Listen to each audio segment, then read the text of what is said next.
André Luis comenzó a trabajar en las cámaras de regeneración y comenzó también una etapa de aprendizaje más activa, de primera mano al contacto de los recién rescatados del umbral. ¿Qué otras cosas maravillosas tendrá que contarnos? Acompáñenme a ver de qué trata el libro Nuestro Hogar, segunda parte.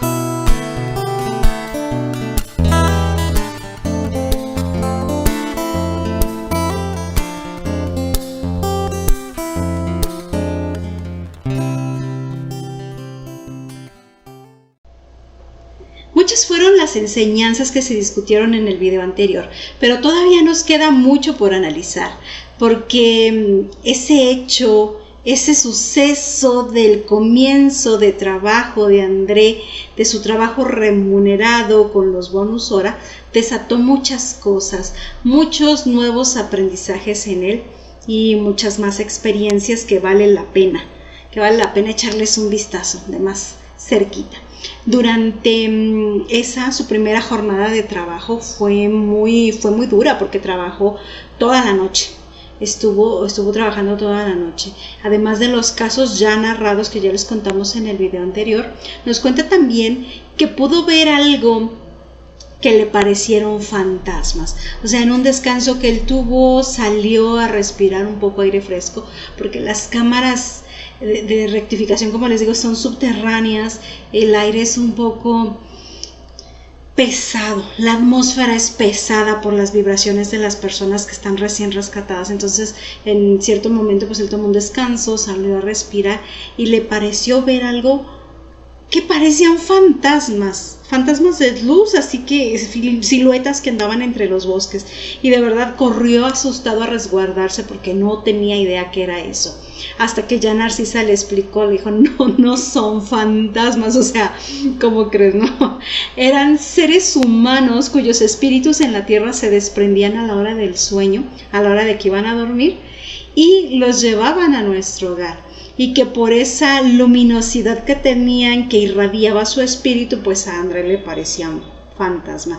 Le dijo Narcisa, es que de seguro son altos misioneros en labor en el planeta, o sea, espíritus muy evolucionados que están haciendo alguna labor allá y vienen de visita a nuestro hogar. O sea, eran vivos en astral asustando a un muerto. Eso sí que me causa gracia. Espíritus de personas encarnadas haciendo una visita. Chico Javier en alguna ocasión, fíjense que sí, he escuchado que sí visitó nuestro hogar. Dicen que posterior a la publicación del libro vino una etapa de ataques a su persona que pues realmente todavía no tenía precedentes. La gente lo llamaba mentiroso, lo llamaba fantasioso.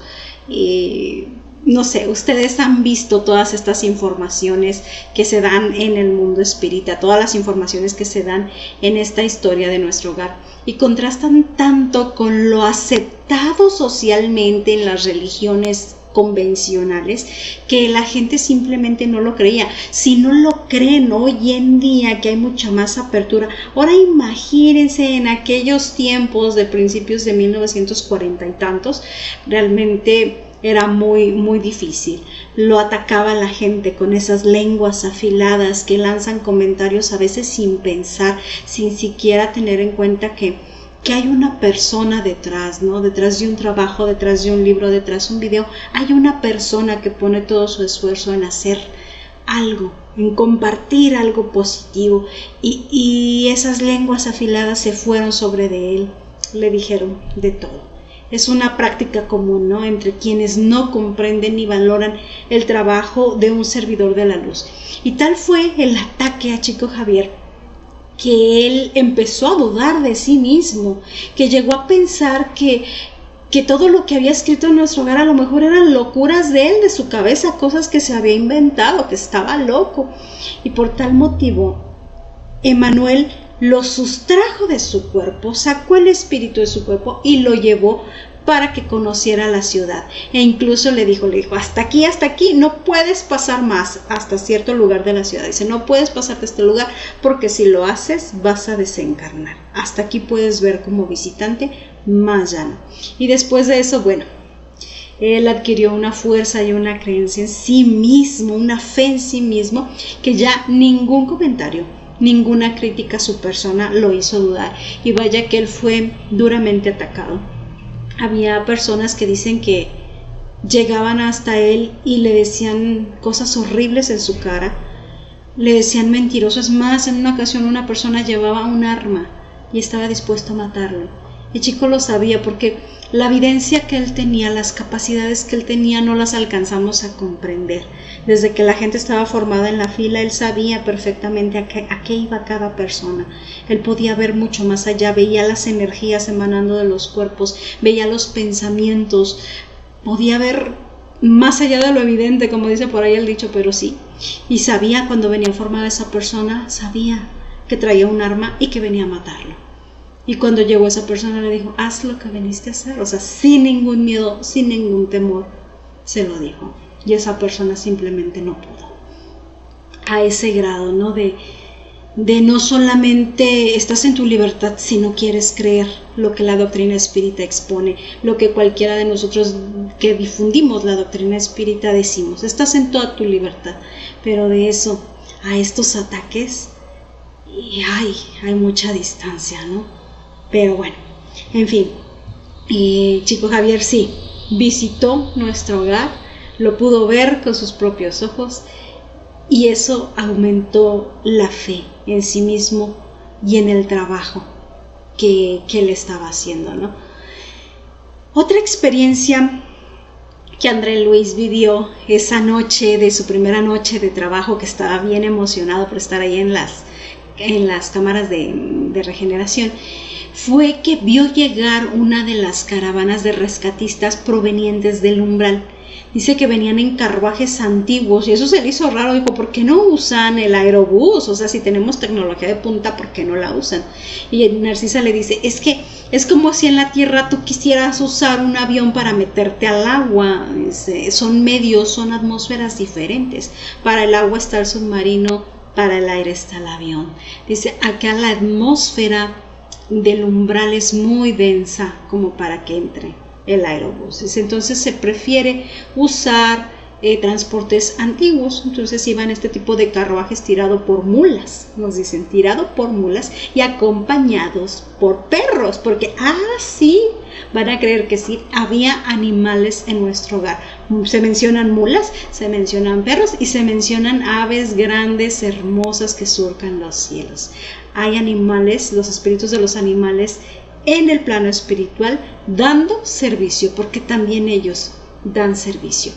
Le comenta Narcisa André que los perros ayudan a transitar por las sombras del umbral, porque ahí no solo hay espíritus humanos atorados, sino ciertos monstruos que prefiere no recordar ni hablar de ellos.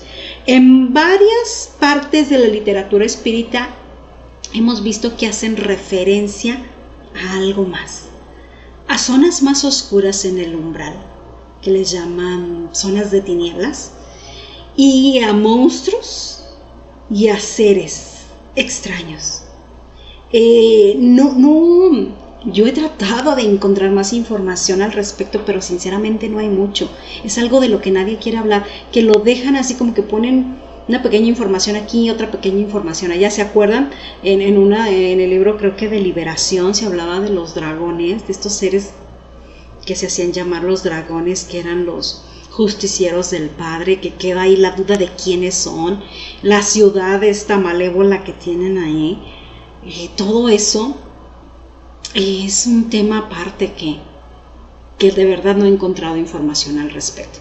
Pero ya veremos, seguiremos leyendo, investigando, a ver qué más nos dice, ¿no? En fin, pero Narcisa le dice, para eso sirven los perros van y nos ayudan a mantener a raya a esos monstruos, ¿no?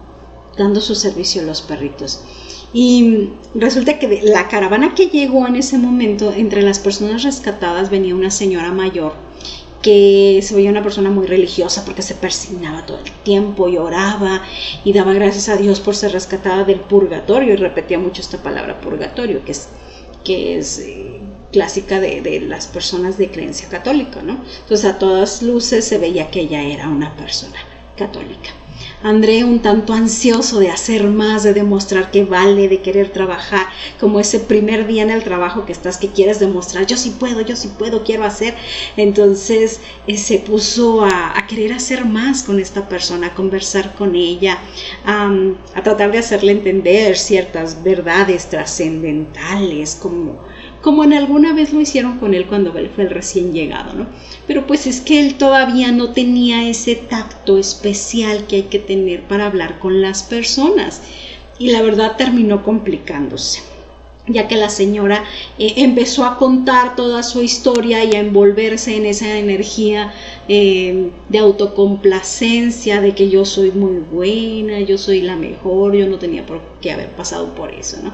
Ella aseguraba ser buena, ser pura, ella cumplió con sus deberes religiosos, incluso decía, es que yo no merecía haber estado en aquel lugar, porque yo dejé pagadas mis misas, porque yo fui una persona caritativa, porque yo siempre me confesaba al final de cada mes.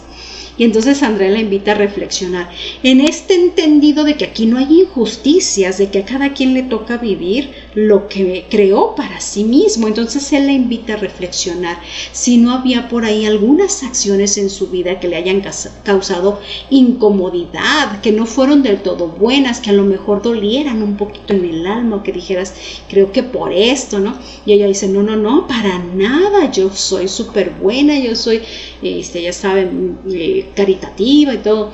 Esto fue una trampa de Satanás que se vale de todo para hacer que los buenos cristianos y no sé qué. Y dice, pero yo sabía que Dios me iba a rescatar, que Dios iba a mandar a sus ángeles a que me sacaran de ahí porque yo no lo merecía. Esto fue una trampa de Satanás. Y ya charlando más así le confiesa su vida a André, porque él seguía escarbando y escarbando, decía, esto no puede ser, tiene que haber algo más, ¿no? Y ya la señora le dijo, pues sí, yo en mi vida normal, yo tenía esclavos, yo sí los mandaba a azotar, y alguna vez pues alguno de ellos se moría, pues sí. A veces vendía a las esclavas, a las madres las separaba de sus hijos, no me quedaba de otra porque ocasionaban muchos problemas. Pero es que ellos son como animales, ellos son criminales, a final de cuentas son esclavos, ni siquiera son personas. Ellos nacieron para servirnos. Y a veces sí sentía un poquito de culpa, pero nada más iba y me confesaba, y pues ya el sacerdote me absolvía y todo bien, porque con la confesión uno vuelve a quedar limpio y puro ante Dios. Dice, siempre estuve en buenos términos con Dios, porque yo siempre me confesaba. Y André puso la misma cara que ustedes ahorita, y que yo así de, bueno, qué ciegos, ¿no? ¿Qué ceguera podemos tener los seres humanos ante nuestras propias faltas? La conciencia puede estarnos diciendo, puede estarnos gritando, oye esto, pero uno busca pretextos y pretextos y pretextos para justificar sus propias faltas. En fin, llega Narcisa y le pidió a André que no ahondara en esas historias con los recién llegados, porque no era productivo.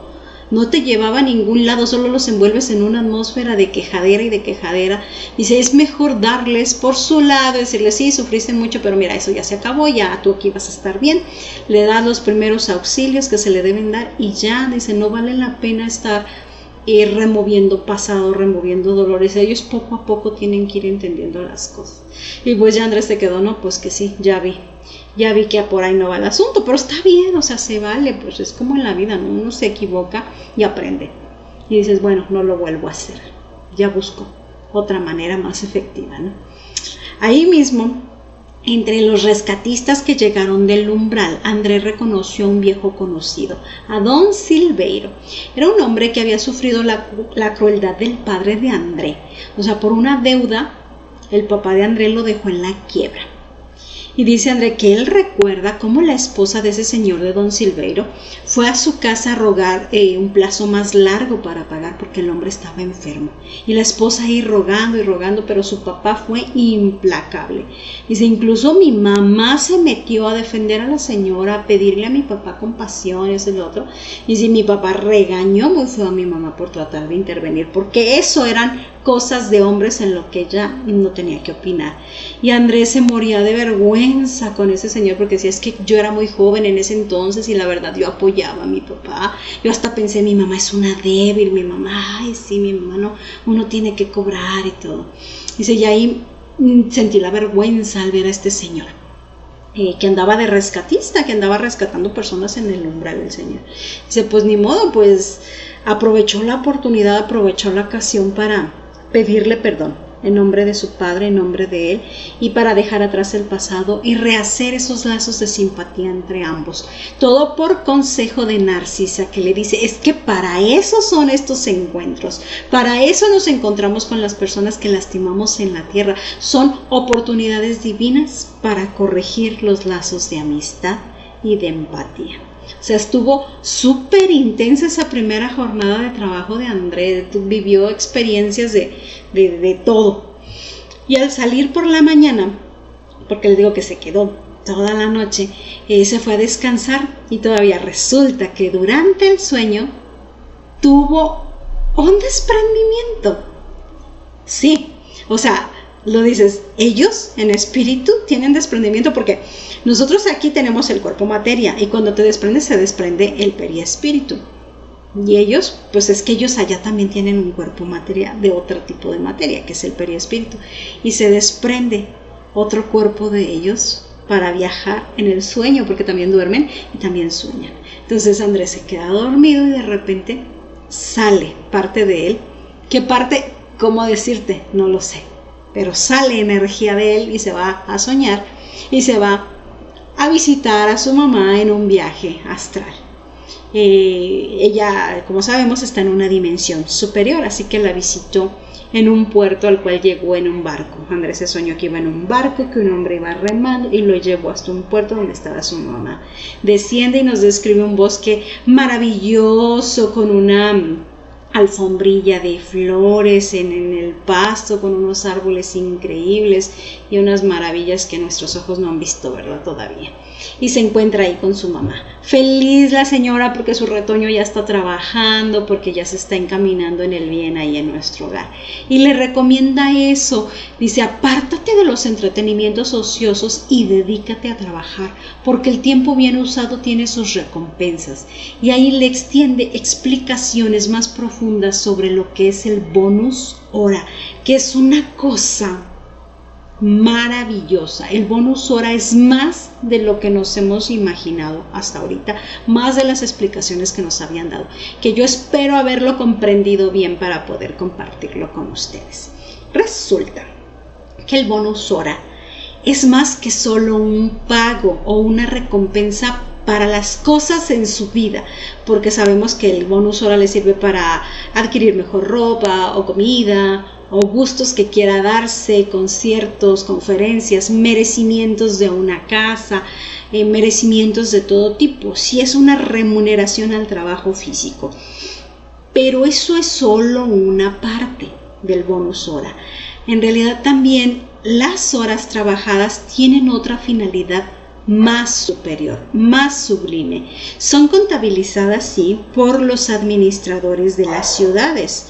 Ellos contabilizan las horas que trabajas, pero en realidad el valor específico que tienen esas horas, su peso específico, su aprovechamiento, es evaluado directamente por la divinidad, nos dicen. Es evaluado directamente por Dios, por el Padre, por sus emisarios. Es decir, el trabajo en nuestro hogar tiene doble finalidad. O sea, sí hacerte sentir productivo, sí ayudar a mantener el orden en la ciudad y tener tus merecimientos y tus beneficios.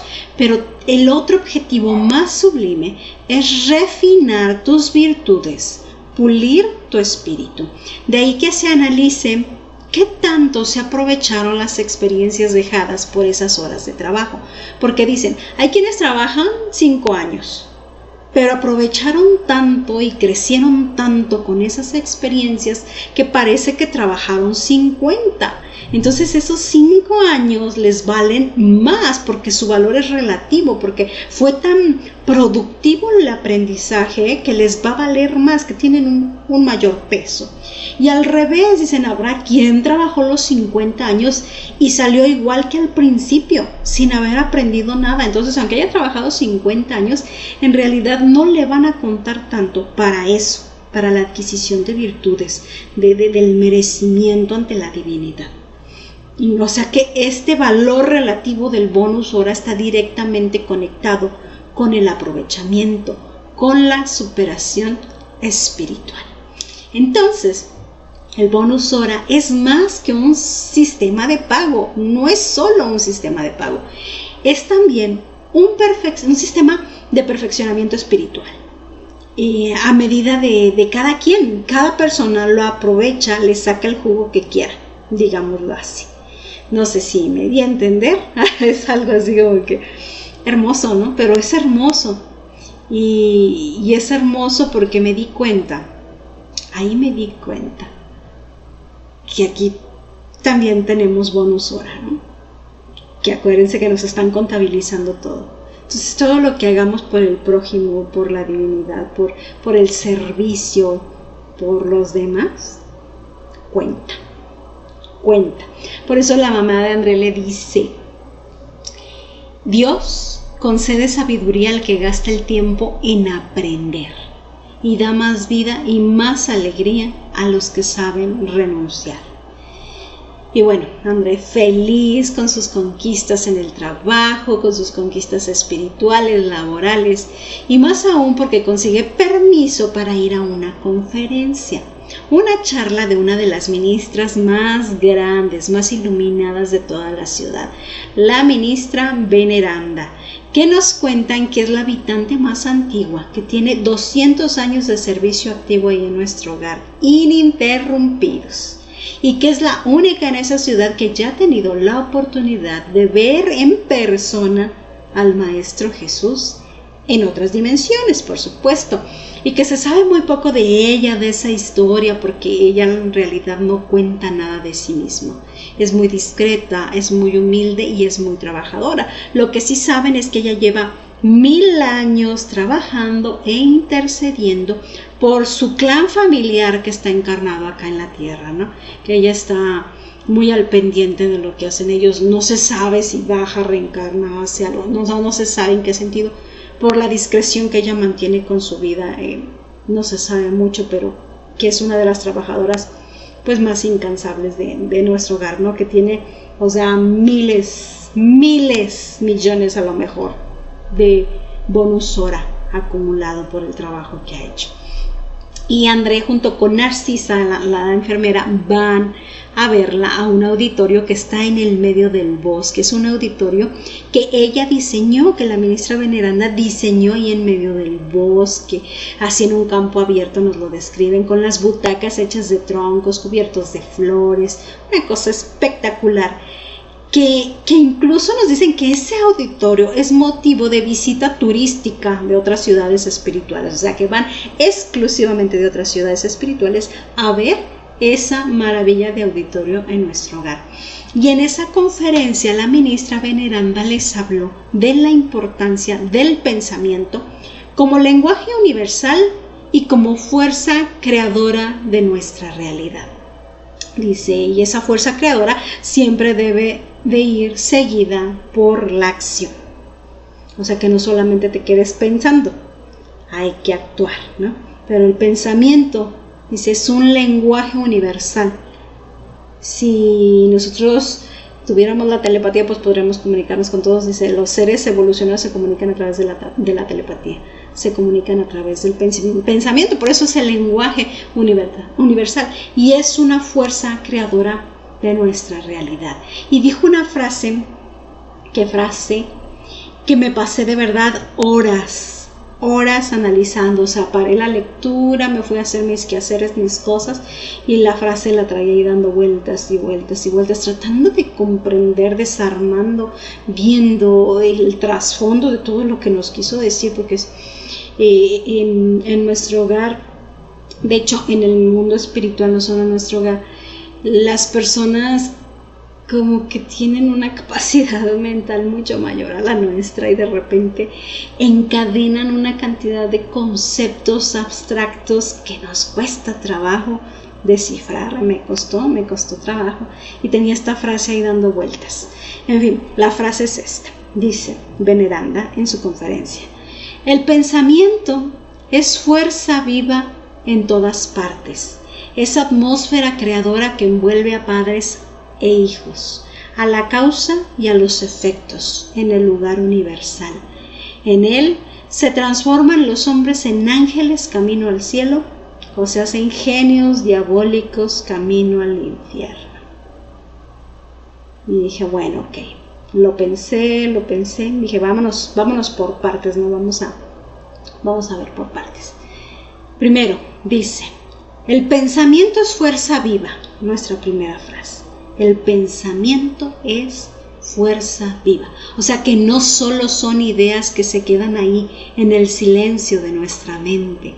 El pensamiento son energías vivas que construyen, que edifican o que destruyen, según sea el caso, ¿no? ¿Para qué lo utilizas? El pensamiento es fuente viva de realizaciones en nuestra vida. O sea, creamos con nuestro pensamiento. El pensamiento inicia nuestra realidad, le da vida a nuestra realidad. A eso se refiere con que el pensamiento es una fuerza viva, no es una fuerza muerta. No es como que, pensé algo pero no lo dije, insulté al otro, pero lo insulté en mi mente y no se lo dije. ¿Y qué crees? Tú creaste una energía y esa energía se la enviaste a esa persona, y esa persona, dependiendo de qué tan protegida esté, va a recibir o no va a recibir ese impacto, o a qué grado va a recibir ese impacto. Tener conciencia de esto te hace responsable de tus pensamientos, porque estás creando energía, porque tu pensamiento es fuerza viva. Eso es lo primero que nos dice Veneranda. Segundo, nos dice, es atmósfera creadora.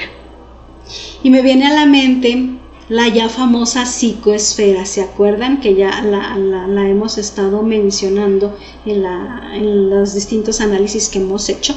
En particular la mencionó mucho Manuel Filomeno de Miranda en sus obras de Transición Planetaria, Amanecer de una Nueva Era. Él menciona mucho la psicoesfera, contándonos cómo los pensamientos negativos y destructivos de la humanidad se condensan en una atmósfera hostil, atrayendo tragedias colectivas. O sea que el pensamiento colectivo crea, y para nuestra desgracia en este planeta, pues lo que crea destruye, que son puras catástrofes, ¿no? Me recuerda también, por ejemplo, el caso acá en México del temblor del 19 de septiembre. No sé si estén enterados, ¿no? Que hubo un terremoto hace muchos años, en 1985, el 19 de septiembre. Y la histeria colectiva, el miedo, el tanto hablar de eso, el pensamiento colectivo logró lo impensable, que en una conmemoración, en un recuerdo de todo lo acontecido en 1985, en el año 2017 vuelve a suceder un terremoto también en esa misma fecha. O sea que no hay explicación científica al respecto, que alguien la ha buscado, no hay explicación que se dé científicamente, pero vuelve a suceder, vuelve a temblar, y en la misma fecha, porque fue una creación colectiva. Así que sí, el pensamiento es una fuerza viva y es una atmósfera creadora, creamos un ambiente para que las situaciones se desarrollen. Eso es lo que también nos quiere decir en esta frase Veneranda. Número 3, nos dice que envuelve a padres e hijos. Envuelve a padres e hijos, y que envuelve a los efectos y a las causas. O sea, que es origen y consecuencia. El pensamiento, origen y consecuencia. El pensamiento inicia, crea y perpetúa circunstancias o las cambia. O sea, tiene ese poder. El pensamiento es el principio de las causas. El pensamiento, por tanto, también es el generador de los efectos. Ahora sí se nos vuelve más imperativo controlar nuestros pensamientos, ¿no? Porque estamos creando con ellos. Y estos pensamientos, nos dice Veneranda, número 4, nos dice, estos pensamientos nos transforman a los seres humanos en ángeles camino al cielo. ¿Por qué nos transforman en ángeles camino al cielo? Porque si tus pensamientos son bonitos y creas cosas positivas, entonces vas a crear un entorno armonioso, un entorno de amor, una vida saludable, una vida hermosa, que dejas de acumular karmas. Empiezas a hacer el bien, empiezas a actuar, a hacer lo mejor que puedes. Entonces te transforma en un ángel camino al cielo, porque tú estás creando tus consecuencias, estás creando tu futuro. Dice, o también te transforma en genios diabólicos camino al infierno. O sea, tú eliges, ¿no? ¿De qué lado? ¿Por qué? Pues si también tus pensamientos crean tu realidad y tu realidad es deprimente y tu realidad es de destrucción, pues entonces vas a ser un genio diabólico camino al infierno. Es nuestra elección. ¿Quiénes somos? ¿Qué queremos ser? ¿A dónde queremos llegar? ¿Cómo vamos a usar nuestro pensamiento, nuestra fuerza creadora? Sumamente interesante, sumamente, ¿verdad? O sea, ahora entienden por qué de verdad me trajo esta frase tantas horas dándole vueltas hasta que la desmenucé y dije, vamos a comprender lo que esta hermosa guía Veneranda nos quiere decir con esta frase. Y fue maravilloso, el pensamiento como fuerza creadora. Y bueno, continuando con las informaciones que nos da André, también le toca vivir a él un par de sucesos más, también de una profunda enseñanza personal para él y por ende para nosotros. Una es la visita a la casa de un compañero de trabajo, Tobías. Ay, Tobías, mejor siéntense, sobre todo los que como yo están en un segundo matrimonio, o sea, o los que han tenido esa experiencia de vida de que se han casado 2 veces, ¿no? Siéntense, por favor. Al llegar a la casa de Tobías, le narra él su particular historia de vida. Llega y le presenta a su esposa Hilda y le presenta a su hermana Lucía. Las dos viven con él en el mismo hogar. Y ambas en la tierra fueron sus esposas.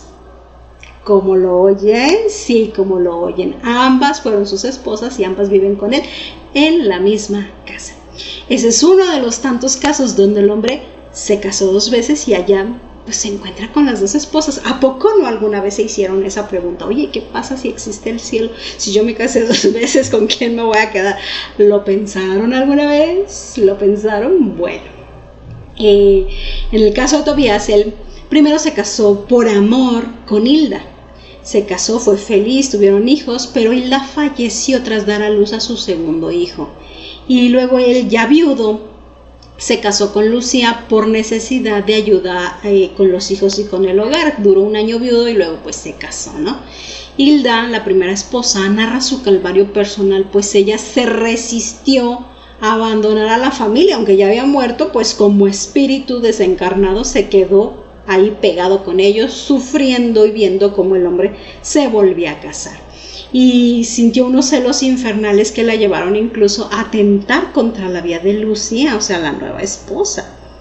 Pero gracias a la divinidad hubo una intervención de los buenos espíritus que le llevaron a su abuela, la abuela de Hilda, que también había fallecido, para hacerla entrar en razón, y entonces ella aceptó ir a nuestro hogar, donde fue auxiliada en la reflexión y aceptó la nueva situación del marido. Le hicieron ver que Lucía pues no era una enemiga, sino un alma bondadosa que haría las funciones de madre para los hijos ajenos. Dijo, ella te está ayudando, ¿no? Con tus hijos, entonces no hay necesidad. No hay necesidad de sentir esto. Y sí, con el tiempo Hilda logró verla como una hija, borró todo rastro de celos, y para cuando ambos fallecieron, Tobías y Lucía, y que también llegaron ahí, tras desencarnar, llegaron ahí en nuestro hogar, bueno, se dio un trabajo regenerativo de las relaciones, de los afectos y la resignificación de sus sentimientos. Y ahí nos explican que hay matrimonios por amor, que hay matrimonios por fraternidad, hay matrimonios por deber kármico, porque hay cuestiones que arreglar. Y dice, todos son sagrados, todos tienen una finalidad y un objetivo, pero los que se respetan en la espiritualidad son realmente las uniones de almas afines por amor. Los demás matrimonios, aunque también son sagrados en la tierra, pues se disuelven una vez logran su objetivo. En esa comprensión superior de las cosas desde una espiritualidad mayor, estos tres personajes aceptaron su lugar. El matrimonio real, el de las almas, el que se une por lazos espirituales fuertes, es el de Hilda y Tobías, que son la primera esposa, ¿no? El otro matrimonio fue circunstancial y cumplió su objetivo, pero ya se disolvió. Entonces ellos lo entendieron y lograron fraternizar sus emociones, fraternizar sus sentimientos y convertirse en hermanos. La segunda esposa, Lucía, se convirtió en una hermana espiritual, compañera del camino para ambos. Tan es así que podían convivir y vivir en una misma casa, respetando que ustedes dos son pareja, yo solo fui pues un agente de la divinidad para lograr ciertos objetivos, ¿no? Es distinto ver estas cosas con los ojos de la tierra a verlos con la espiritualidad mayor. Y hay que hacer ese ejercicio nosotros como espíritas en construcción para ir asimilando las cosas de manera diferente. Aquí me recuerdo mucho la película que vimos, ¿cómo se llamaba? Perdón, mi cabeza después del COVID, saben que no es la misma, se me van los datos, pero la película esa que vimos de la chava que renta su vientre para tener el hijo de otra, ¿se acuerdan? Y que empieza uno a ver la película y la juzgamos, pero hay un trasfondo, hay un porqué, hay historias de vidas pasadas que nos explican, y cuando nos explican dicen, ay, yo me callo la boca, mejor ya. Ante la situación y lo que viven las demás personas no tengo derecho a opinar, porque en realidad yo no sé nada. Y es la verdad, no sabemos nada. Desde la espiritualidad mayor hay razones y motivos para explicar muchas cosas que nosotros en nuestra limitación, con nuestras limitantes no alcanzamos a ver. Pero bueno, obvio, esta situación le causó un shock a la mente humana de André. O sea, ahí fue un shock durante varios días que estaba él, como yo con el pensamiento de Veneranda que le daba vueltas, pues él estaba en su cabecita con todo esto ahí, que no podía dejar de pensar en eso. Y decía, es que yo no sería capaz, yo no sería capaz. ¿Cómo? Es que yo no sería capaz de trascender semejante situación, qué difícil. Ajá, pues ya sabemos, ¿no? También que lo que le espera a él después, porque ya vimos la película, ya sabemos lo que pasa cuando se entere que su esposa se volvió a casar. Pero él no sabe, entonces ahí está sufriendo todavía. Ay, no, yo no podría. Pero se agobia él por esa situación. Y busca la opinión de una buena amiga de la señora Laura, la mamá de Licías. Ya ven que él había hecho mucha amistad con ella. Entonces la busca para que le ayude a reflexionar al respecto. Y doña Laura le dice, qué bueno que viniste a buscarme, porque toda circunstancia que tortura el alma debe ser compartida con un amigo para buscarle solución. ¿Cuántas veces nosotros no traemos ahí el alma apachurrada, algo como una espinita que nos causa dolor, y realmente platicar con un buen amigo te sana, te libera? Es cierto, tener un buen amigo, un buen confidente al cual poderle contar tus cosas más íntimas siempre es un regalo de Dios, ¿no? Claro que lo es. Y bueno, doña Laura lo escucha pacientemente y le habla de estos conceptos vistos a la luz de la espiritualidad superior. Y le dice, es que no cualquiera puede transformar esas cadenas de sombra en lazos de luz. Me encantan los conceptos que utilizan, las cadenas de sombra en lazos de luz. Una cadena es algo que te aprisiona, que te amarra a la fuerza en contra de tu voluntad. Cadena de sombra. Y muchas veces nosotros nos encadenamos con nuestras propias decisiones equivocadas y egoístas. Por eso son cadenas de sombras. Pero transformar esas cadenas de sombra en lazos de luz, que son en uniones de amor, en uniones iluminadas, no cualquiera lo logra, dice, y estos tres lo hicieron. Estos tres son un gran ejemplo de transformar esas cadenas pesadas, lo que sería un grave conflicto para un alma egoísta. Para estas tres almas hermosas fueron unos aprendizajes y unas enseñanzas y un crecimiento maravilloso. Incluso porque Lucía, la segunda esposa, ahí se entera que ella ya tenía lazos de amor con otro ser que estaba encarnado e iría a alcanzarlo pronto para vivir una vez más su historia, ¿no? Que a veces estas situaciones se dan solo para corregir algo del pasado, para algún karma, algo que se tiene que arreglar. Pero una vez liberado, una vez redimido y comprendido, las personas siguen su camino a la evolución, ¿no? Y bueno, André le pregunta a doña Laura, dice, ¿y esto es una regla general? O sea, que todos vivan, todos los que vivieron estas circunstancias tienen que convivir así, vivir juntos con las parejas, que las esposas que tuvieron, así es aquí en la espiritualidad. Y ella le dice, o sea, no, tranquilo, o sea, no, cada uno tiene una historia personal. Dice, de hecho hay quienes no pueden con ello, la mayoría no pueden con ello. Y muchos se quedan en el umbral porque ni siquiera están dispuestos a trabajar. Por ejemplo, pero dice, siempre se debe buscar armonizar las relaciones de cualquier tipo, de amistad, de amor, lo que sea, con quienes nos hizo o hicimos mal. Siempre tienes que transformar las cadenas de sombra en lazos de luz. Y si lo haces en vida, pues qué mejor, vas mucho más ligero cuando dejes el cuerpo, ¿no? Si no, de todas maneras después lo vas a tener que hacer. Entonces como que flojito y cooperando, creo yo. Y André lo hace también en otra circunstancia. Allí en las cámaras de regeneración, un día siente la necesidad de ir al pabellón donde están las mujeres, que no visita frecuentemente. Y Narcisa, la enfermera, le dice que quizás alguna situación de orden superior lo está convocando ahí. Dice, aprende a diferenciar cuando es la intuición la que te está guiando, porque hay algún aprendizaje, hay algo que tienes que hacer. Dice, yo creo que algo te está llamando ahí, así es que ve. Y va y nos cuenta que encuentra a Elisa, una joven que trabajó como sirvienta en su casa cuando él era muy joven y con quien sostuvo cierta clase de relaciones, amoríos juveniles que no salieron nada bien.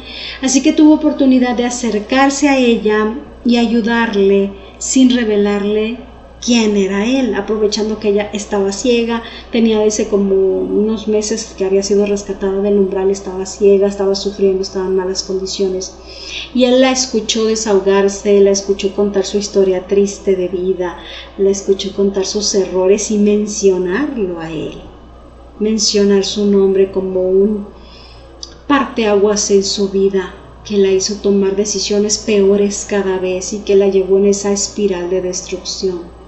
Y él con este nuevo camino de vida ya instaurado en él, llora y sufre y dice, ¿cómo te pude haber hecho esto? ¿Cómo pude haber sido infeliz? Te hice infeliz, ¿cómo participé de tu desgracia? ¿No? Y siente esta necesidad de reparar el daño. Y era la intuición que lo estaba guiando ahí. Por eso él sintió este llamado, porque ella estaba ahí, son lazos magnéticos. Recuerden que toda deuda que nosotros tenemos crea lazos magnéticos que nos unen a las personas. Entonces no sabemos cómo funciona, pero él sintió que algo lo llamaba ahí y se encuentra con ella y con la oportunidad de ayudarle. Ya simplemente con escuchar su historia y darle amistad sincera, ya estaba del otro lado. Él le dijo, me llamo igual que ese hombre que te hizo mal, pero aquí tienes mi amistad sincera y todo lo que necesites, desde ahora considérame tu hermano, yo estoy aquí para ti. Qué bonito, ¿no? Qué bonito, la oportunidad de arreglar todo lo que desarreglamos. De eso se trata esto. Y Narcisa le dice, tras esta experiencia, le dice a Andrés que todos nos encontramos con el bien o el mal que sembramos en nuestro camino. Y eso no es una frase doctrinaria, es una realidad universal. Tenlo por seguro, todo lo malo que sembraste, todo lo bueno que sembraste, tarde o temprano tendrá una consecuencia que vas a tener que enfrentar o que vas a tener que encontrarte. Y bueno, luego nos narran, el inicio de la Segunda Guerra Mundial y cómo de repente sonaron las trompetas, sonaron los clarines en nuestro hogar, y dice que sonaron durante 15 minutos continuos y sabían lo que significaban, que la espiritualidad mayor los estaba convocando a servicios activos en la tierra. Todos los habitantes de nuestro hogar se sintieron afectados, inquietos por lo que estaba ocurriendo con la guerra. Tanto así que el gobernador decidió implementar actividades para contrarrestar esas emociones, sobre todo el miedo. Hicieron sesiones para leer el Evangelio y para reforzar tanto la vibración como los trabajos de ayuda, que aunque fuera ellos una ciudad del Nuevo Mundo, la verdad es que la guerra ponía en marcha fuerzas malignas invisibles que también los estaban amenazando a ellos.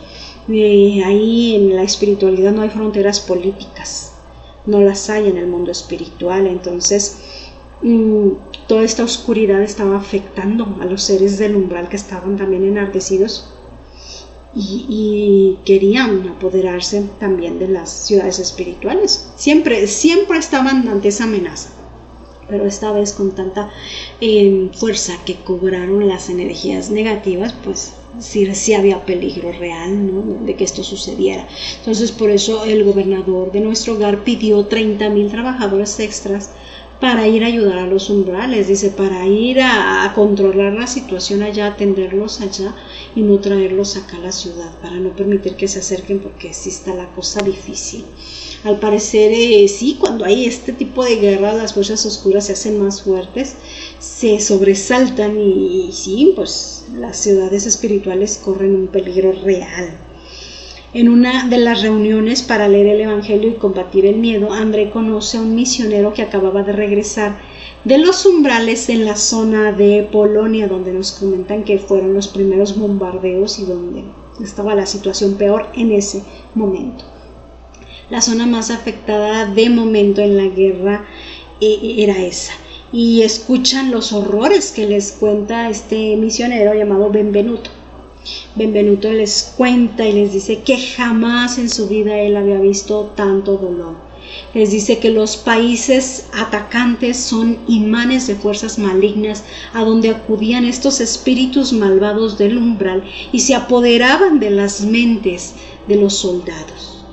Y por eso ocurren tantos desvaríos, tantas situaciones tan graves, tan inhumanas en las guerras, porque son auténticas posesiones. Incluso dice que cuando los soldados morían y dejaban el cuerpo, salían y veían a los rescatistas espirituales ofreciéndoles ayuda y no querían, o sea, salían huyendo, salían corriendo y les gritaban fantasmas de la cruz. Imagínate, los soldados a los rescatistas les decían, ustedes son fantasmas de la cruz. No tengo idea por qué, no hay ninguna otra referencia al respecto, pero les gritaban fantasmas de la cruz. Benvenuto hace hincapié en que no había visto jamás este tipo de sufrimientos colectivos tan graves, que no encontraba la más mínima fe ni en los que atacaban ni en las víctimas, que todos estaban destruidos espiritualmente y que las emanaciones pestilentes de odio les impedían casi por completo el trabajo espiritual de rescate, teniendo que dejar a las almas ahí abandonadas en los umbrales. Las emanaciones pestilentes de odio, o sea, así como el amor a veces tiene un aroma a flores cuando te visita alguien con una vibración de amor, cuando te visita alguien con una vibración de odio también. Y estas emanaciones de la vibración evitan, impiden, son como una barrera que no permite que los seres de luz te puedan auxiliar. Dice Benvenuto, estas personas, hay algunos que de verdad dan pena ajena, dice, porque son personas francamente inteligentes, dice, hay unos hombres muy inteligentes, pero es que usan esa inteligencia para colocar bombas así de forma estratégica, matemática, para hacer el mayor daño al enemigo, para derrumbar tal o cual edificio, para causar tal o cual baja. Dice, es terrible que usen su inteligencia para eso. Dice, y el papel de las iglesias, bueno, también deja mucho que desear. Dice, en las iglesias todo se ha convertido en política, hasta el sacerdocio se ha convertido en cuestiones políticas, son actores políticos. Y ese sacerdocio político, si bien puede despertar en algunos inspiración, admiración, en el ámbito terrestre, algo de respeto, jamás va a inspirar confianza o fe en las personas que lo necesitan. Dice, mucho menos ese tipo de sacerdocio, ese tipo de iglesia va a ser capaz de atender las necesidades espirituales de la población. Esas necesidades espirituales que han quedado volando siempre, que las religiones atienden muy poco, muy poco, porque muchas se han abocado a la política y al poder. Y le preguntan a Benvenuto, y oye, ¿y el espiritismo? Pues que no tiene ya como 50 años más o menos funcionando, más de 50 años funcionando en la tierra, ¿y el espiritismo qué? Y él dice lo siguiente, dice, el espiritismo es nuestra gran esperanza, y por todos sus títulos es el consolador de la humanidad encarnada. Pero nuestra marcha es todavía muy lenta. Se trata de una dádiva sublime para la cual la mayoría de los hombres aún no posee ojos para ver. Un porcentaje aplastante de los nuevos aprendices se aproxima a esa fuente divina para copiar antiguos vicios religiosos. Quieren recibir provechos, pero no se disponen a dar cosa alguna de sí mismos. Invocan la verdad, pero no se encaminan al encuentro de ella. Mientras muchos estudiosos reducen a los médiums a conejillos de indias, numerosos creyentes proceden a la manera de ciertos enfermos que, aunque curados, creen más en la enfermedad que en la salud y nunca utilizan sus propios pies. En fin, se procura la materialización de los espíritus para obtener un fenomenismo pasajero, mientras que nosotros vivimos en busca de hombres espiritualizados para el trabajo serio.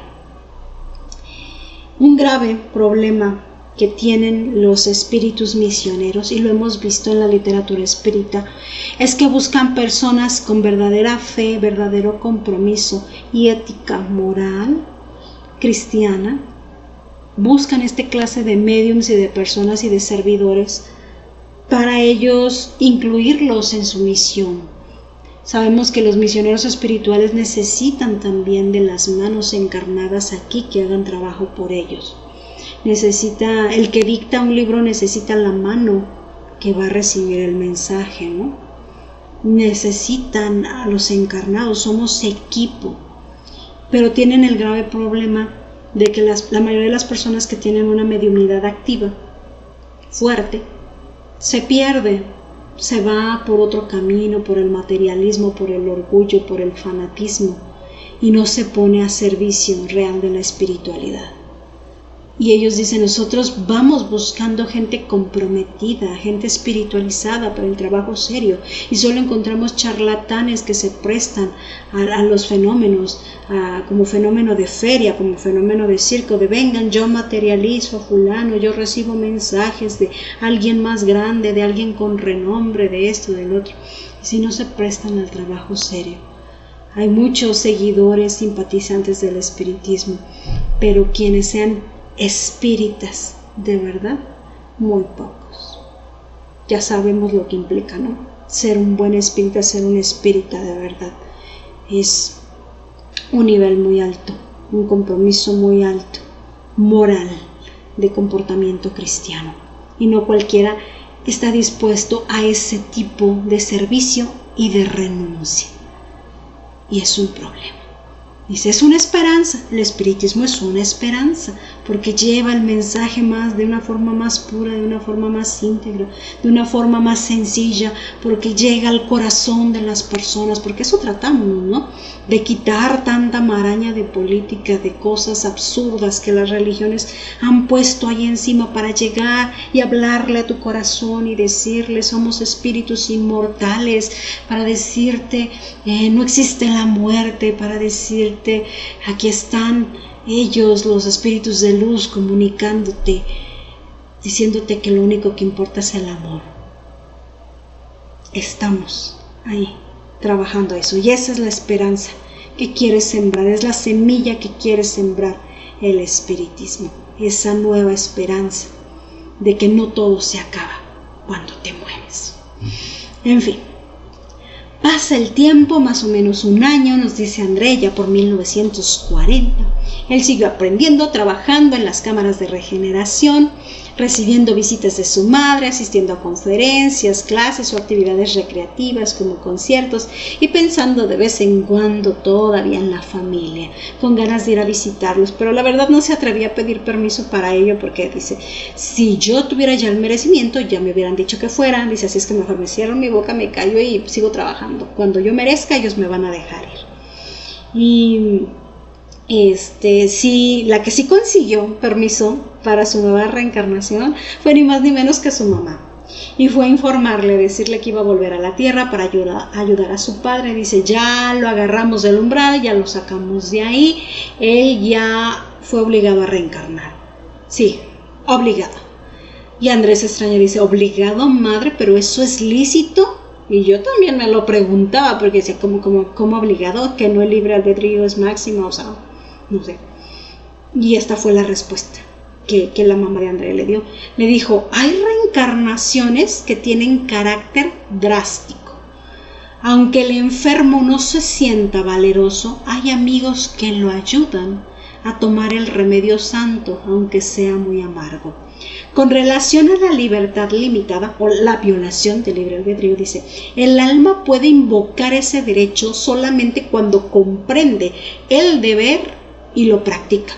Por lo demás, es indispensable reconocer que el deudor es esclavo del compromiso asumido. O sea, tómala. El deudor es esclavo del compromiso asumido. Y si no tienes conciencia de saber quién eres, por qué eres, qué hiciste, cómo lo hiciste, si tampoco tienes conciencia para exigir que se respeten tus libertades, es lo que ella está diciendo. Y la divinidad toma esa pauta para hacer este tipo de encarnaciones realmente obligadas, realmente por decreto divino, como no tienes la mínima conciencia siquiera de tomar decisiones por ti mismo como alma, órale, te vas a reencarnar. Le dice, Dios creó el libre albedrío y nosotros creamos la fatalidad. Por tanto, es necesario quebrantar las cadenas que hemos fundido para nosotros mismos. O sea, esto como una necesidad final para liberarte de las cadenas que tú mismo creaste, de las cadenas que te están atando. Bastante complejo también. Esto me tuvo, o sea, así unas horas pensando, no, pero es que yo soy defensora siempre del libre albedrío. Siempre lo he dicho. Se lo digo, por ejemplo, a las mujeres pro aborto, ¿no? Y yo estoy a favor de la vida, yo defiendo la vida como espírita, como mujer, como ser humano, siempre voy a defender la vida, pero también voy a defender tu libertad para que hagas lo que te venga en gana, porque si Dios te dio la libertad, ¿quién soy yo para quitártela? Yo te puedo hablar de mi postura, de muchas cosas, pero tú tienes y debes tener la libertad de actuar como tú quieras, de convertirte en un ángel camino al cielo o en un demonio camino al infierno. Debemos, y nuestra libertad es sagrada. Siempre voy a defender eso. Por eso me contrastó todo esto y yo dije, bueno, es un decreto divino por un bien superior. Tal vez me hace falta un poquito más de análisis para comprender. No, sí comprendo el porqué, sí comprendo. Sí me tardé un rato en analizar esto, no sabiendo si alcanzaba a comprender estas razones. Sí logré ver un poco de luz, ¿no? en esto. Lo más que pude acercarme es comparándolo con la crianza de un hijo, que a veces tienes que imponerle disciplina o cosas que no le gusta hacer, pero que es por un bien mayor. No sé, ahí cada quien tendrá su propia opinión al respecto. Lo que sí es que la mamá de André no solo va a reencarnar para ayudar a su esposo, sino también a las mujeres que lo tenían perturbado en el umbral. ¿Lo pueden creer? Así es, a las cuales ella va a tenerlas como hijas y las va a criar y las va a encaminar en el camino de Dios. Lo que despertó la verdadera admiración en André cuando su madre le dijo eso. Le dijo que, dice, pues es que mi madre me dio ejemplo de cómo convertir verdugos en hijos del corazón, para que esos hijos del corazón a su vez vuelvan a ser hijos dignos de Dios, ¿no? Dar de ti hasta tu enemigo, hacerlo amigo, ayudarle, reforzarle para que él vuelva en su camino a Dios. Realmente son ejemplos y testimonios maravillosos. Lo que hace la madre de André también, o sea, solo es de espíritus grandes, no cualquiera puede actuar como lo hace ella.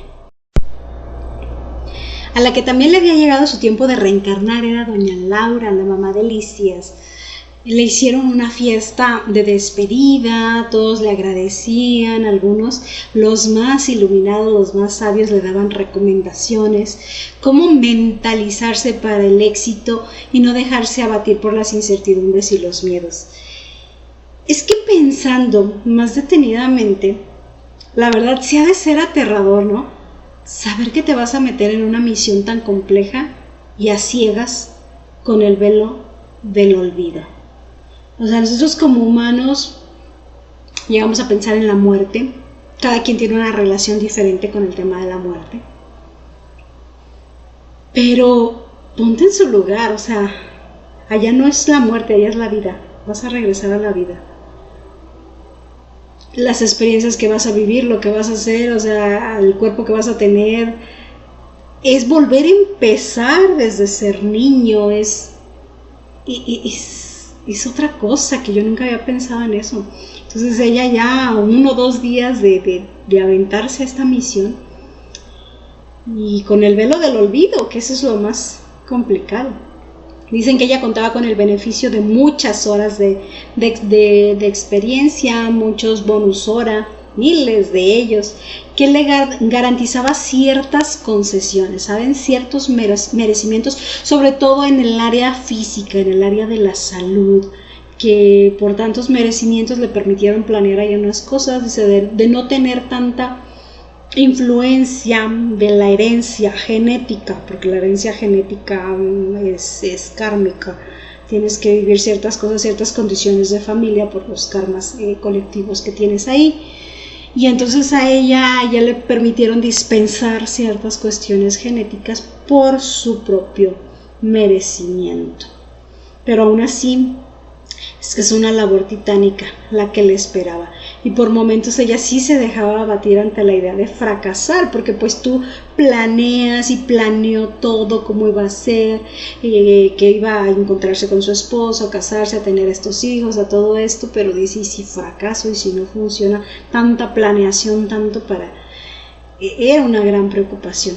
Menciona también que uno de sus miedos es ese fracaso. Dice, es que yo tengo buena voluntad de hacer las cosas, pero la buena voluntad en la tierra, esas ganas de triunfar y de salir adelante en la reencarnación, y es a veces como muy tenue, porque teme que la fuerza que la oscuridad tiene aquí en la tierra, la fuerza esa que acecha todo el tiempo, la agresividad termine derrotando su buena voluntad. Es que nuestra buena voluntad en la tierra es como una luz oscilante en un mar de fuerzas agresivas. Y es cierto, muchas veces uno quiere mantenerse en la luz, uno quiere brillar y mantenerte positivo y que tu mente y que tu pensamiento, pero a veces basta una brisa ligera de la oscuridad para tambalearnos. Es cierto, a veces nuestra fuerza de voluntad aquí en la tierra dices, es que no me es suficiente, denme una ayudadita porque solo con fuerza de voluntad siento que voy a fracasar. Nos ha pasado a todos y nos pasa todo el tiempo, porque sí es que las fuerzas negativas aquí son muy agresivas, todo el tiempo recibimos, todo el tiempo. Incluso el día de hoy estoy grabando el día que terminé de subtitular el video de Divaldo y que se los puse con subtítulos en español. Entonces ha sido un día de trabajo muy activo, ¿no? Por la mañana terminé, me salí a pasear un momento a la plaza, conforme al gusto del trabajo que hice, satisfecha conmigo misma. Me costó 15 días, 2 horas de trabajo diaria, 15 días para hacer esta subtitulación. Conforme y a gusto conmigo, satisfecha de mis bonus, ahora bien ganado. Y estaba sentada en la plaza esperando a mi esposo que iba a pasar por mí. Y un caballero, un señor mayor, se acercó a conversar sobre las nubes y que no había llovido y que el clima y no sé qué. Y uno como espírita, eres amable con las personas, das de ti. Y esta persona dice que estaba muy solo, se sentía solo, se acababa de divorciar y todo. Te haces empática y dices, sí, vivir en soledad es muy difícil, es muy complicado. Y dices que estoy buscando amigos y tú dices, ok, no le vas a negar la amistad a nadie, ¿no? Y uno lo hace desde el sentimiento más puro y fraternal que desarrollamos por ser espíritas.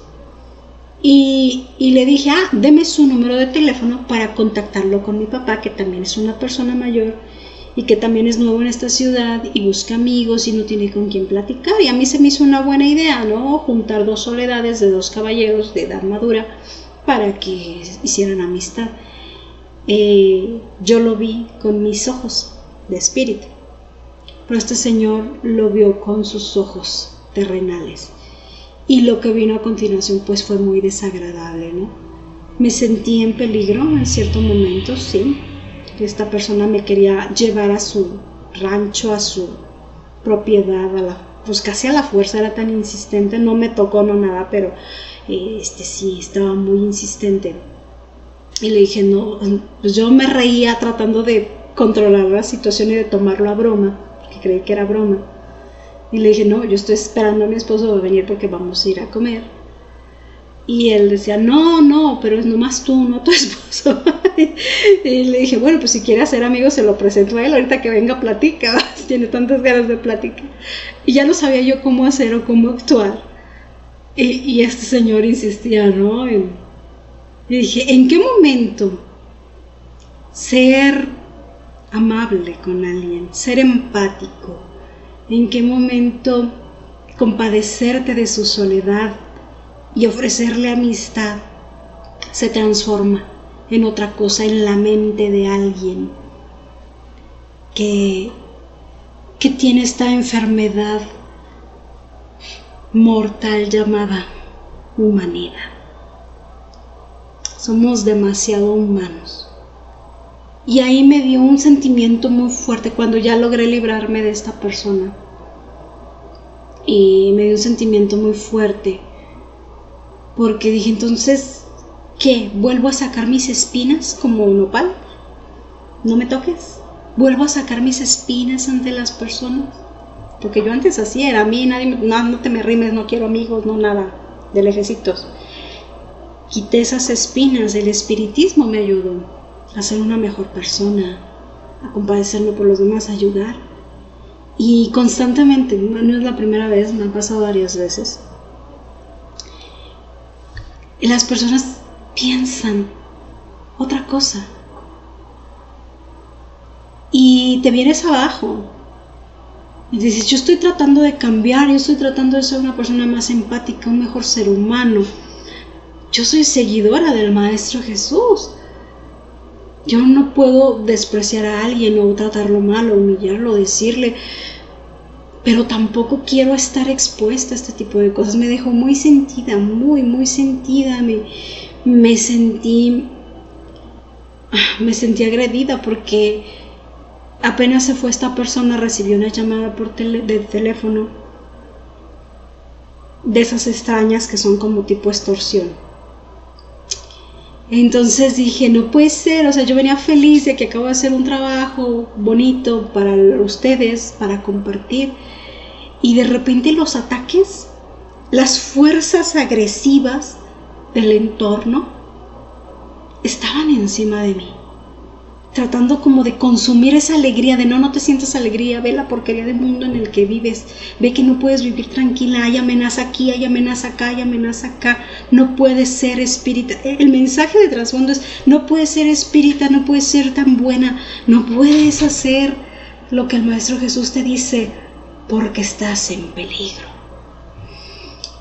Me tranquilicé, hice oración y dije, no,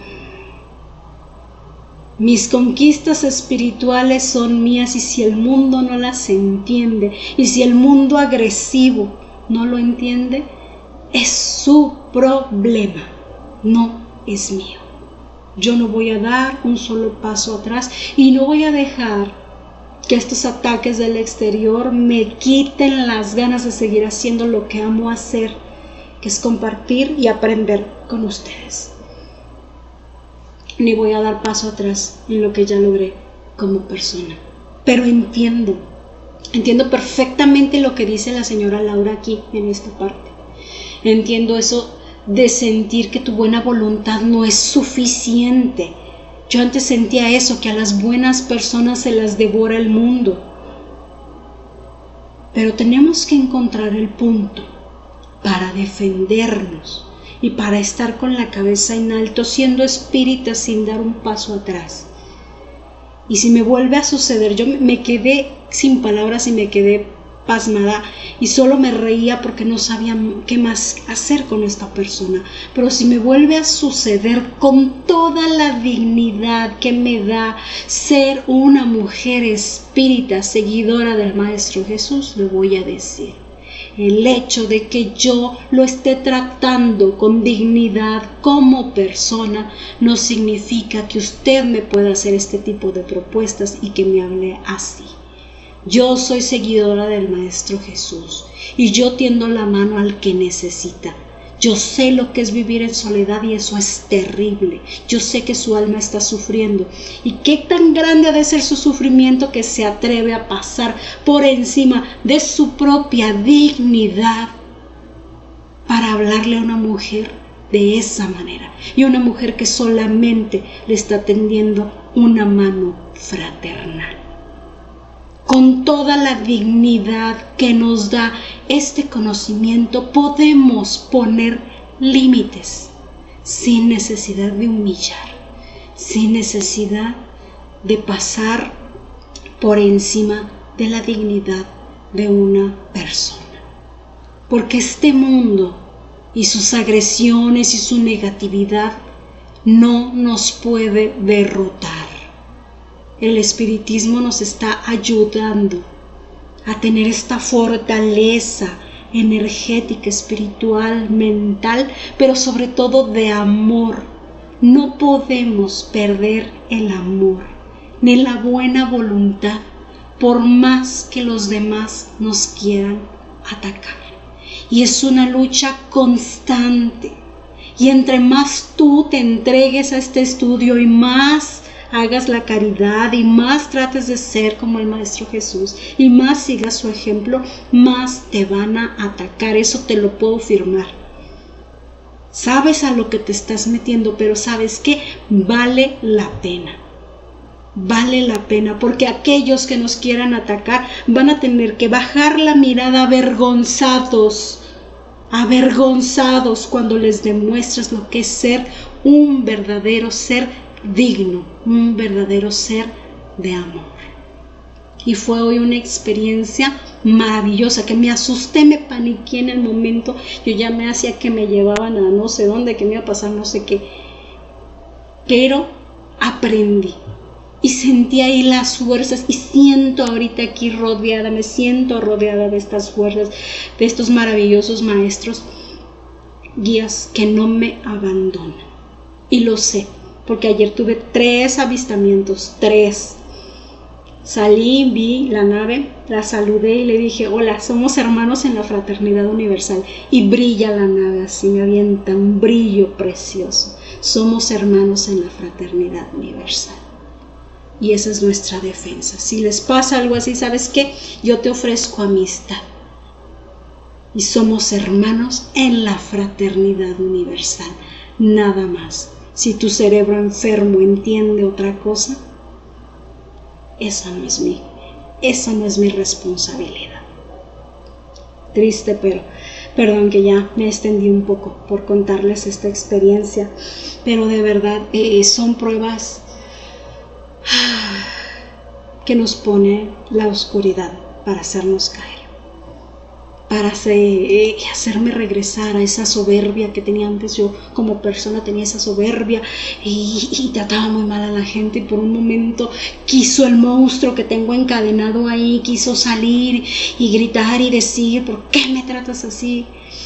Pero no vamos a dar pasos para atrás. Y eso comprendió también la señora Laura cuando el ministro Genesio le da consejos y la encamina, le dice, hermana Laura, usted eleve su pensamiento, usted no se deje, usted es fuerte, usted se ha preparado, usted está lista para dar la batalla en la tierra. Recuerde que no está sola, que si bien las fuerzas negativas en la tierra están muy fuertes y atacan todo el tiempo, usted tiene su mente, usted tiene su pensamiento, y el campo de las ideas, el campo íntimo de nuestra mente es un campo de lucha constante, y ahí podemos vencer al mal. Si logras vencer al mal primero internamente en ti, ya estás del otro lado. El mal parece invencible en la tierra, pero si lo vences dentro de ti con disciplina, con amor, con voluntad, no cualquier brisa va a venir a tumbarte, porque tú en tu interior sabes, porque tú en tu interior eres fuerte. Y me encantó, porque ahí ya doña Laura dijo, sí es cierto, tiene toda la razón. Yo estoy creando mi problema antes de ir a reencarnar, ya estoy creando mi problema en la mente, mis inseguridades. Entonces cambia la mente a positivo y di, voy a triunfar. ¿No? Ha de ser duro dejar esa estabilidad, esa seguridad de nuestro hogar para regresar al caos, y más cuando se tiene conciencia mayor de las cosas, o sea, comprendes a lo que vas, comprendes lo que va a pasar, ves todo de otra perspectiva. Pero por eso mismo, porque comprendes las cosas desde otra perspectiva, ya no puedes dejar de cumplir con el deber, ya no puedes dar pasos atrás. Y así lo entendió doña Laura. Le hicieron otra reunión en su propia casa, en la casa de Elías, para despedirla, pero esa reunión fue más como una sesión espírita, porque pusieron sillas y todo, y dice André que fue invitado, llegó y estaba la gente ahí, y tenían incluso dice que era como una burbuja así como de cristal a prueba de las emociones, para que no perturbaran, porque en esa burbuja de cristal se iba a materializar el espíritu del padre de Elías, el que ya estaba reencarnado en la tierra, que apenas era un niño como de 5 años, pero iba a ir de visita ahí porque pues estaba dentro del plan de reencarnación de doña Laura encontrarse con él, ¿no? Y se encontraban en sueños, no se encontraban como niños, él se encontraba y se veía como el espíritu de una persona adulta, de un señor mayor, y sí lo hizo. Ahí apareció el señor muy lúcido, sabiendo todo lo que pasaba, aunque en la tierra era un niño pequeñito, pues cuando su espíritu se desprendía era sabio y sabía todo lo que estaba pasando, y estaba consciente de los planes familiares, estaba consciente de todo, saludó a la familia, todos estaban muy felices, los hijos hasta le cantaron una canción, y no duró mucho la visita, él tuvo que regresar a su cuerpo, pero pues se saludaron y todo. Terminó la reunión y el ministro Clarencio se acercó a André y de repente le dice, ¿sabes qué?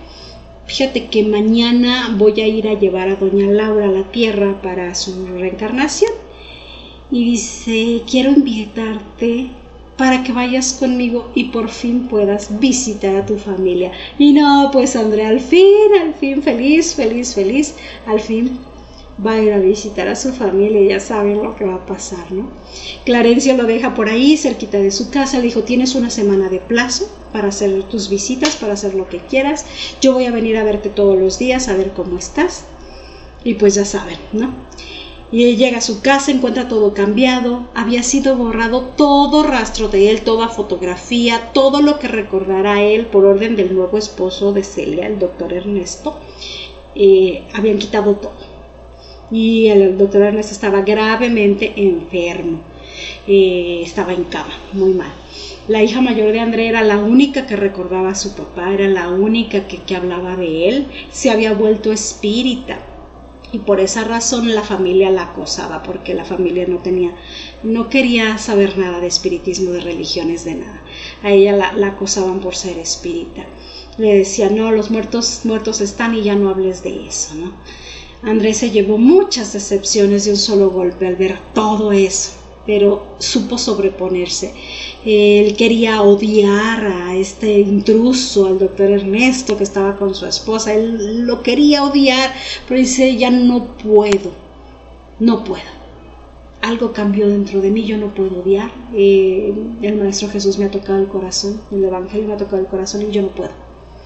Él pensó en sus nuevos amigos, en todos los que conoció en nuestro hogar, en sus historias, en sus testimonios, en cómo habían evolucionado espiritualmente, y eso le cambió el panorama mental, todos estos ejemplos.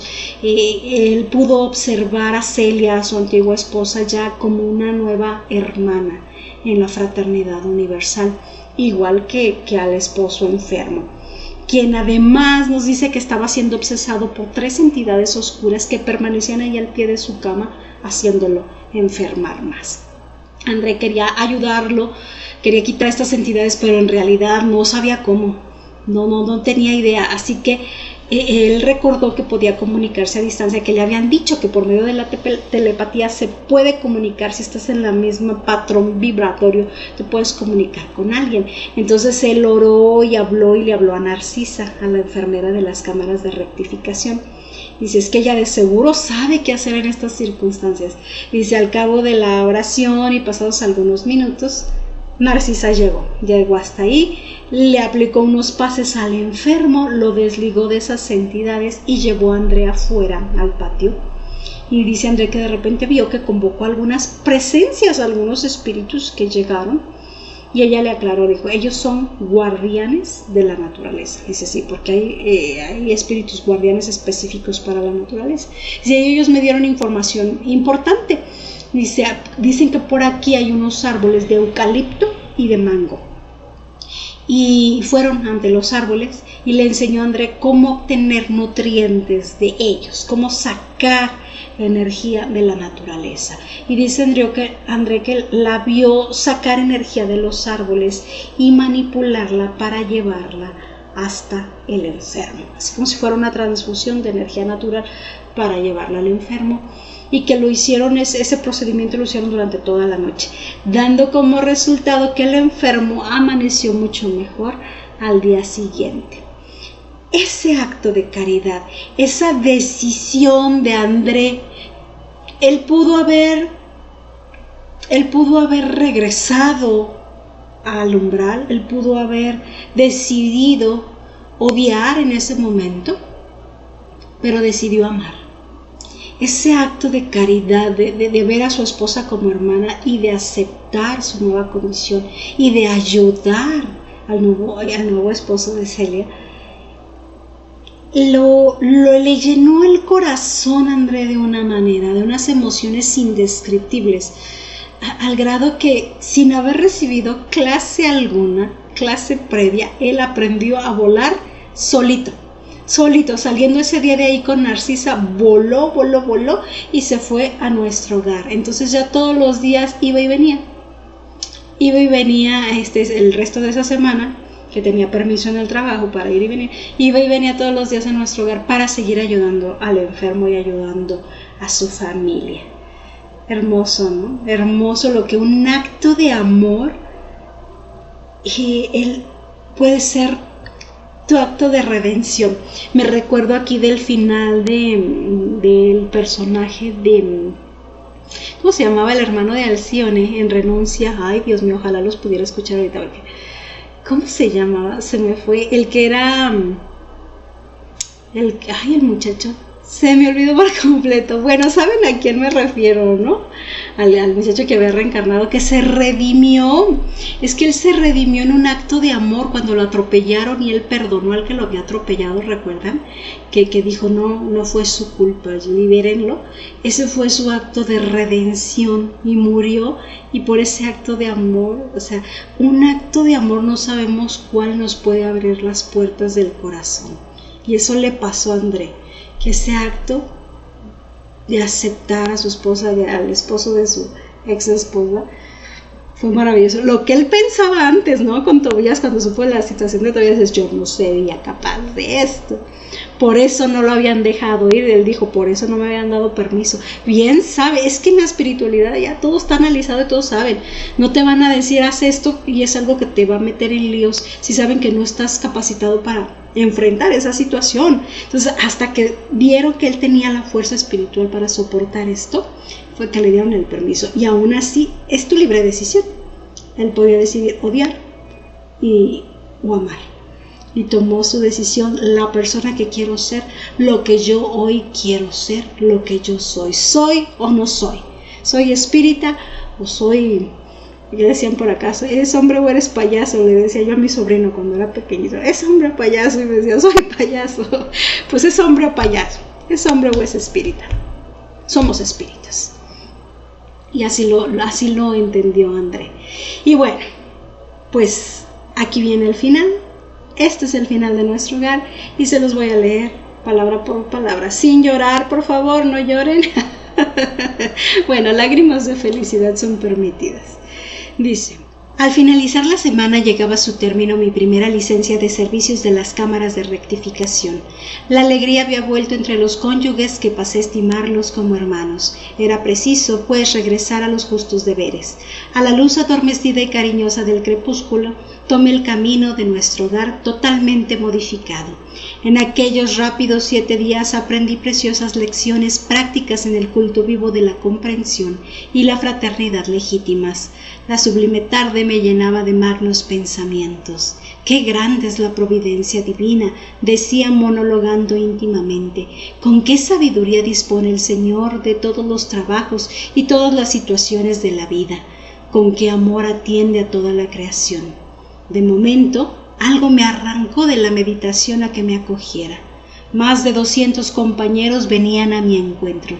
Todos me saludaban, generosos y acogedores. Licías, Lacinia, Narcisa, Silveiro, Tobías, Salustio y numerosos cooperadores de las cámaras estaban allí. No sabía qué actitud asumir, tomado así de sorpresa. Entonces el ministro Clarencio, surgiendo al frente de todos, se adelantó extendiéndome la diestra y dijo: hasta hoy, André, usted era mi pupilo en la ciudad, pero de ahora en adelante, en nombre de la gobernación, lo declaro ciudadano de nuestro hogar. ¿Por qué tan grande magnanimidad si mi triunfo era tan pequeñito? No conseguía retener las lágrimas de emoción que embargaban mi voz. Considerando la magnitud del amor, de la bondad divina, me arrojé en los paternales brazos de Clarencio, llorando de gratitud y alegría. Fin. ¿Qué tal?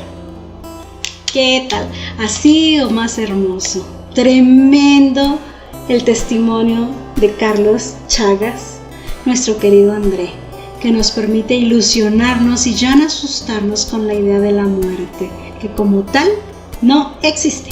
Solo es una vida y muchas existencias. Una tremenda inspiración para trabajar en el perfeccionamiento de nuestro espíritu y el crecimiento de nuestras virtudes. Gracias, gracias, gracias, André. Gracias, Emanuel. Gracias a Chico, Javier y a todos los que tuvieron que ver para darnos a conocer este hermoso testimonio. Y gracias a todos ustedes que me acompañan cada día en esta gran aventura llamada vida. Espero les haya gustado tanto como a mí. Ya saben, comentarios aquí en el YouTube o al correo espiritusinconstrucción@gmail.com. Gracias y nos vemos hasta la próxima.